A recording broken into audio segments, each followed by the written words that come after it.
Assalamualaikum warahmatullahi wabarakatuh. Hamdan syukran ala nimatillah wa usalli wa sallimu ala rasulillah sayyidina Muhammad ibn Abdillah wa ala alihi wa sahbihi wa man tabi'ahu illa yaumil qiyamah. Amma ba'du.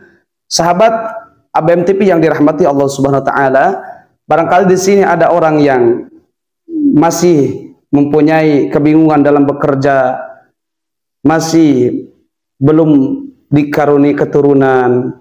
Maka di sini saya akan coba membagikan tentang amalan yang mana amalan ini mujarab, telah diuji. Dulu ada kisah yang mana kisah ini dijelaskan di dalam kitab tafsir Al-Qurtubi, bahwa ada Ibnu Sobih berkata, ada seorang laki-laki yang datang kepada Hasan Bisri mengadu tentang kekeringan bumi, kegersangan bumi. Maka kata Hasan Bisri mengatakan kepada orang tersebut, bacalah istighfar.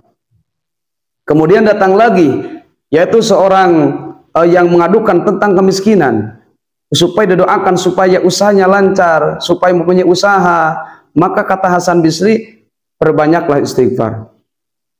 Kemudian ada lagi satu orang laki-laki yang datang kepada Hasan Bisri untuk minta doa. Ya Hasan Bisri, doakanlah saya supaya saya ini mempunyai keturunan, mempunyai anak, mempunyai dzurriyyah. Maka kata Hasan Bisri, beristighfarlah. Lantas Ibnu Sobih berkata dan bertanya kepada Hasan Bisri, ya Syekh, kenapa banyak orang yang datang kepadamu, dia mengadukan permasalahan yang berbeda-beda, tetapi jawabannya hanya satu?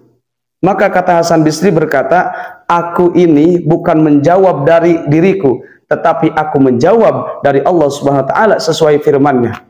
Maka dijelaskan di dalam surah Nuh ayat 10, 11, 12. A'udzubillahi minasyaitonirrajim. Bismillahirrahmanirrahim. Faqul tustaghfiru rabbakum innahu kana ghafaran yursilis sama 'alaikum midraran wa yumdidakum bi amwali wa banin. Maka kata Allah, beristighfarlah kepada Tuhanmu, karena Tuhanmu itu Maha Pengampun dari segala dosa. Nah, wa yumdidakum, ayat ke-13-nya, ke-12-nya, wa yumdidakum, Allah akan memberikan bantuan kepada kalian yang rajin beristighfar, yang selalu mendawamkan istighfar. Dengan apa? Bi amwali wa banin, dengan harta-harta dan keturunan. Maka lantas Hasan Bisri memberikan amalan istighfar kepada orang yang datang, yang membawa berbeda-beda masalah, tetapi jawabannya hanya satu, yaitu beristighfar. Ya, sesuai dengan firman Allah Subhanahu wa taala. Nah, ikhwan fillah yang dirahmati Allah Subhanahu wa taala, maka istighfar ini sangatlah dahsyat kekuatannya ketika kita mengamalkannya dengan penuh keyakinan, dengan penuh keikhlasan. Maka kita akan kita akan mendapatkan karunia, keberkahan, karomah dari kalimah-kalimah Allah Subhanahu wa taala yang diberikan oleh Allah Subhanahu wa taala ketika kita sudah bisa mengistiqomahkan.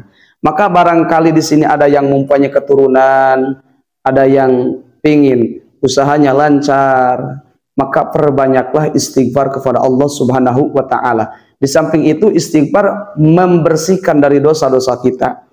Dan istighfar itu menjadikan kita diangkat derajat oleh Allah Subhanahu wa taala. Hartanya akan diberikan, keturunannya akan diberikan, dan orang-orang yang jahil kepada kita akan dijauhkan oleh Allah Subhanahu wa taala dengan keberkahan istighfar. Maka ikhwan fillah yang dirahmati Allah Subhanahu wa taala, itulah amalannya. Semoga kita bisa mengamalkannya. Wabil khusus bagi orang yang tadi saya sebutkan, seperti kisah yang tadi, yaitu orang yang mengadukan kekeringan, orang yang mengadukan tentang usahanya, kemiskinannya, kemudian orang yang mengadukan tidak mempunyai keturunan, maka amalkanlah istighfar. Semoga bermanfaat. Billahi hidayah wa taufiq. Wassalamualaikum warahmatullahi wabarakatuh.